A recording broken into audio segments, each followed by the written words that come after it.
Bonjour, c'est Ursule encore. On est le 20 mai 2026. Alors, je viens sonner la trompette aujourd'hui encore et je viens proclamer le retour de notre Seigneur Jésus-Christ. Amen. Soyons tous bénis, soyons remplis de la joie de notre Dieu. Alors, l'ennemi viendra comme un fleuve. Notre texte se trouve dans Ésaïe 59. Ésaïe 59, au verset 15. Voilà ce qui est dit. Ésaïe 59, le verset 15. Alors, c'est dit, la vérité a disparu, et celui qui s'éloigne du mal est dépouillé. L'Éternel voit d'un regard indigné qu'il n'y a plus de droiture. Il voit qu'il n'y a pas un homme. Il s'étonne de ce que personne n'intercède. Alors son bras lui vient en aide, et sa justice lui sert d'appui. Il se revêt de la justice comme d'une cuirasse, et il met sur sa tête le casque du salut. Il prend la vengeance pour vêtement, et il se couvre de la jalousie comme d'un manteau. Il rendra chacun selon ses œuvres, la fureur à ses adversaires, l'appareil à ses ennemis. Il rendra l'appareil aux îles, car on craindra le nom de l'Éternel depuis l'Occident, et sa gloire depuis le soleil levant. Quand l'ennemi viendra comme un fleuve, l'Esprit de l'Éternel le mettra en fuite. Amen. Alors, nous sommes informés que l'ennemi viendra comme un fleuve et c'est l'Esprit de Dieu qui le mettra en fuite. Alors, c'est qui cet ennemi qui vient comme un fleuve? Alors, on va aller, n'est-ce pas, au verset 16 qui dit, la vérité a disparu. Le texte qu'on vient de lire nous dit, la vérité a disparu et celui qui s'éloigne du mal est dépouillé. Voilà le temps dans lequel on est. Amen. Ça, c'est le temps dans lequel on est. Et on est sous la gouvernance de la quatrième bête. Celle-là, prophétisée par Daniel. Amen. Je nous encourage à retourner lire notre livre de Daniel. C'est pas long. Daniel a juste 12 chapitres. Et dans les 12 chapitres, il y a peut-être 4 ou 5 chapitres, n'est-ce pas, qui parlent de la fin des temps, parce que les autres se rapportent à autre chose. Alors, c'est bon de lire Daniel et de venir aussi lire Apocalypse. Je vous encourage fortement. Amen. Alors, on est dans ce temps où nous savons tous que la vérité a disparu, n'est-ce pas, de partout sur la terre. Alors, n'est-ce pas, on est dans ce temps où les gens disent la fin justifie les moyens. Les gens n'ont pas de problème à mentir, à se comporter d'une manière, n'est-ce pas, désinvolte, pourvu qu'ils atteignent leur but. Alors, nous sommes informés que l'ennemi va venir comme un fleuve. Et nous sommes aussi dans le temps d'Apocalypse 19, d'Apocalypse 17, excusez-moi. Nous sommes dans le temps d'Apocalypse 17. Alors, qui fait quoi? On ne peut pas forcément dire parce qu'on sait que c'est la quatrième bête. On sait aussi que la terre est devenue comme un pays. Amen, la terre est devenue comme un pays. Alors, les gens se sont unis depuis on ne sait pas quand. Est-ce que c'est juste après la Deuxième Guerre mondiale? Est-ce que c'est dans les années 70? On ne connaît pas toute l'histoire. Toujours est-il que le monde fonctionne, n'est-ce pas, comme une entité, si bien que tu ne peux pas savoir qui joue quel rôle, on ne peut pas savoir. Seulement, Apocalypse 17 nous dit, il y a 10 rois, n'est-ce pas?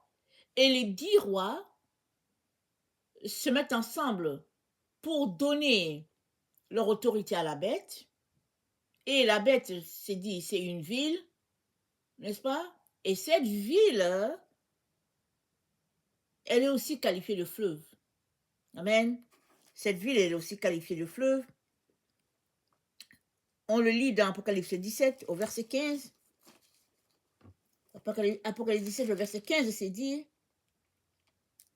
puis il me dit, les eaux que tu as vues, là où réside la prostituée, Ce sont des peuples, des foules, des nations et des langues. Donc, ce sont des peuples, ce sont des foules. Alors, on n'a pas nommé le pays, mais ce sont des peuples, ce sont des foules. Et nous savons aujourd'hui que peu importe le pays qu'on prend comme échantillon, on va trouver tous les peuples là-dedans. Parce que la terre est devenue un mélange, une agglomération de personnes. Si tu vas en Afrique, tu vas voir que c'est rempli autant de blanc et de noir. Si tu viens en Occident, c'est rempli autant de noir et de blanc. C'est-à-dire partout où tu passes, même en Chine ou en Corée, où on penserait qu'on ne verrait pas certains peuples, on voit aussi d'autres peuples. Des peuples, n'est-ce pas, minoritaires, mais la terre est devenue un. Et ça, c'est important qu'on le sache, parce que Dieu a dit à Daniel, au temps de la quatrième bête, il y aura des choses terribles sur la terre. Et les êtres humains seront soumis à un système comme si c'était des bêtes qui les géraient.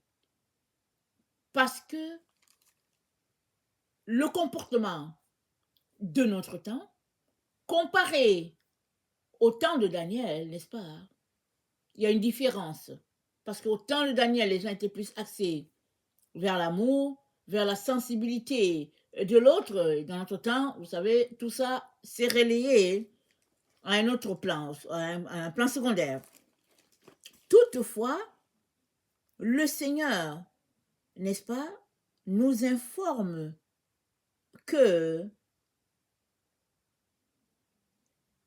il va protéger ses enfants.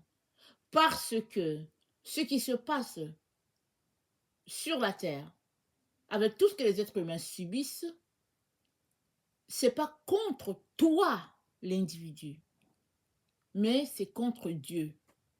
Amen. C'est contre Dieu que la quatrième bête s'élève. Mais la quatrième bête, on ne peut pas dire, voilà, c'est telle personne, c'est tel pays, c'est tel président. On ne peut pas le dire. On sait seulement que le système politique est contre le système de Dieu, la gouvernance de Dieu.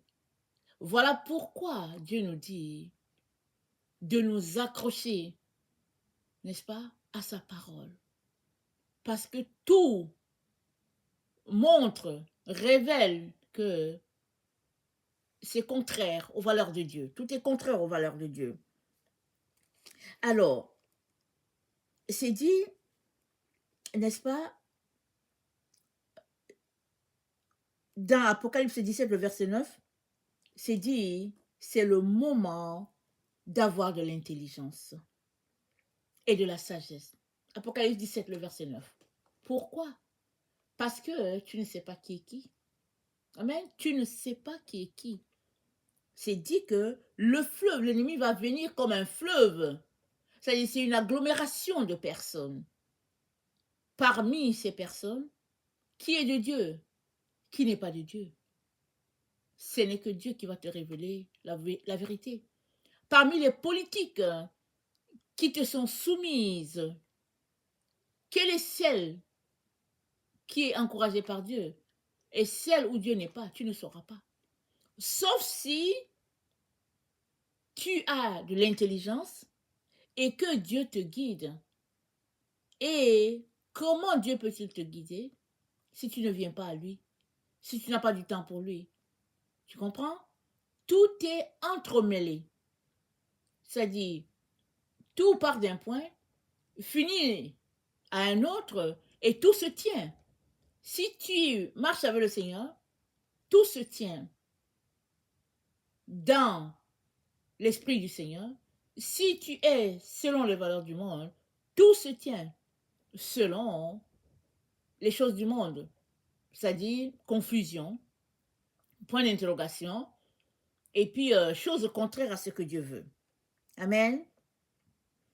Alors, c'est pourquoi Dieu nous dit de nous sanctifier. La sanctification, c'est quoi? C'est la mise à part. Jésus-Christ a dit quoi? Il a dit, Père, sanctifie-les par ta parole. Ta parole, c'est la vérité. Il dit, je les ai sanctifiés. Je les ai sanctifiés par ta parole. Il dit, il s'est mis à part. Il dit, moi, je me suis mis à part. Alors, si tu ne prends pas la parole, mon frère, ma soeur, pour la lire, je ne vois pas comment tu vas faire pour t'en sortir dans ce temps où nous sommes. Que ton cœur s'accorde avec Dieu et que ton cœur s'accroche à Dieu. Parce que il y a les têtes dirigeantes, il y a aussi le peuple. Alors, quand bien même tu ferais partie d'une personne au top de la société, il se pourrait que tu ne saches pas forcément les politiques qui régissent le système de la quatrième bête tel que décrit par Daniel. Il se pourrait que tu ne saches pas. Parce que c'est un cercle fermé, ce sont les choses qui se disent en secret, et voilà comment il faudrait faire, et puis voilà comment il faudrait faire, parce que ils sont contre Dieu. N'est-ce pas? Le système de la quatrième bête est contre la gouvernance de Dieu. Mais Dieu, il ne le voit pas. Personne ne voit Dieu. Alors, ils vont s'en prendre plutôt à ceux-là qui disent qu'ils suivent Dieu. C'est eux qui vont subir tout ce qui se passe. Et le Seigneur te dit, donne-moi ton cœur, donne-moi ta vie, et moi, je vais te protéger. Alors, j'aimerais savoir si tu as déjà donné ta vie à Jésus ou pas. Si tu ne l'as pas encore fait, je viens t'encourager à le faire. Il n'est jamais trop tard pour donner ta vie à Jésus. Il te suffit d'ouvrir la bouche. Romains 10, le verset 9 à 11, amen. Il te suffit d'ouvrir la bouche, demander pardon à Dieu et confesser de ta bouche que tu veux suivre Jésus. C'est-à-dire, demander au Seigneur d'être ton sauveur et ton maître. Il va venir faire sa demeure en toi par son esprit. Et toi, tu vas devenir enfant de Dieu. Et le Seigneur va te guider. Il va t'aider, n'est-ce pas, dans tes différentes lectures de la parole de Dieu, dans tes prières. Il va t'aider à prier, il va t'aider à grandir dans sa parole. Et si tu as donné ta vie à Jésus et que tu es un chrétien normal, correct et tout, entre guillemets, il est important hein, que tu sortes du chrétien normal, que tu sois désormais un chrétien zélé, tout feu, tout flamme pour le Seigneur. Pourquoi? Parce que on est dans les temps où la normalité ne fonctionne plus. On ne sait pas d'où partent les foyers, n'est-ce pas? De différents programmes, de différentes situations, on ne sait pas. Tu ne sais pas, n'est-ce pas, comment les choses sont agencées et tout va de surprise en surprise. Toutefois, le Seigneur te dit, sois zélé pour le Seigneur. Sois tout feu, sois tout flamme pour ton Dieu. Et juste dans le cœur, le désir de lui appartenir et de lui être agréable en toutes choses. Laissant de côté tout ce que tu aimerais faire. Parce que souvent, on a des ambitions. Et souvent même, c'est le Seigneur qui met ces désirs-là dans notre cœur. Mais il arrive qu'on est bloqué. Pour X raisons, on se retrouve à être bloqué. Et le Seigneur te dit, concentre-toi à chercher Dieu. Concentre-toi à bâtir ton temple, le Seigneur. Concentre-toi à prier pour toi-même et pour les gens tout autour de toi. Parce que alors que tu es peut-être dans ta normalité de chrétien, l'ennemi n'est pas loin. On est dans les temps où les gens envahissent les nations. On est dans les temps où les gens se regroupent. On vient de lire. L'ennemi viendra comme un fleuve. Et le fleuve, c'est une agglomération de personnes. Aujourd'hui, la politique qui est en cours, ou bien l'esprit de notre temps, c'est le blanc et le noir. C'est ça l'esprit de notre temps. Je veux que tu le saches. L'esprit de notre temps, c'est le blanc et le noir. Et quand tu le mets ensemble, ça fait du gris. Alors, si tu es gris, alors tu tombes très bien dans la politique de Babylone. Parce que tu es mi-figue, mi-raisin. Tu es blanc ou noir, voilà, mi-blanc, mi-noir, ça dit, le racisme ne compte pas tellement quand tu fais partie d'une classe sociale. La classe sociale du moment, l'esprit du moment, c'est le blanc et le noir. C'est le gris. C'est ça, quand Jésus-Christ parle, il dit à Laodicée, je te vomirai parce que tu n'es ni chaud ni froid. Donc voilà un peu l'esprit du moment. Mais Dieu aimerait que on soit au-delà de cet esprit-là. Il aimerait qu'on sorte de cet esprit de tiédeur, de cet esprit grisâtre, et qu'on soit tout feu, tout flamme, répandant la parole de Dieu. Pourquoi? Parce qu'on est dans le temps de la fin. On est dans le temps de la fin, et quand bien même ce ne serait pas le temps de la fin, il faut répandre la parole de Dieu. Mais plus encore, on est dans le temps de la fin. Et c'est important que les gens sachent ce qui se passe autour. Et qu'ils comprennent qu'il y a un jour de jugement, et que le juste juge, c'est notre Dieu. Alors, vaut mieux tard que jamais, alors ce serait bien qu'ils nous donnent leur vie au Seigneur, afin de ne pas se retrouver exclus de la maison de Dieu. Alors, nous sommes donc encouragés à marcher selon les conseils de notre Dieu. Et les conseils de notre Dieu se trouvent où? Dans sa parole, dans la Bible. Si tu ne lis pas la Bible, alors, ce sera compliqué pour toi. Quand même tu aurais quelqu'un qui te nourrit spirituellement, tu as toujours besoin de lire la Bible parce que le Seigneur a dit que ce livre de la loi ne s'éloigne point de tes yeux. Les yeux sont un élément très très important dans notre marche avec le Seigneur. Pourquoi? Parce que c'est là que l'iniquité nous atteint. C'est là, n'est-ce pas, que le péché part et vient se loger dans nos âmes. Alors, si tes yeux voient ce que Dieu voit, alors tu vas tout simplement t'éloigner des pièges qui sont ça et là devant toi. Et les pièges placés devant toi sont placés de manière subtile. Souvent, les autorités en place peuvent le placer de manière subtile, de manière à te faire tomber. Souvent aussi, c'est juste placé là, et puis voilà, toi tu trébuches là-dessus. Parce que tu es un enfant de Dieu, et puis ben voilà, il arrive tout simplement que, tiens, tu es confronté à une situation, et puis tu ne peux pas aller de l'avant. Parce que la situation t'amène à te compromettre, et puis ben voilà, tu dois tout simplement demeurer ferme dans ta foi. Et le Seigneur te dit, demeure ferme. Ne cède pas ton, comment on appelle ça, ne cède pas ta royauté, tel que c'est dit dans Apocalypse 17, c'est dit, ils céderont leur royauté. Et le système attend que les enfants de Dieu cèdent leur royauté.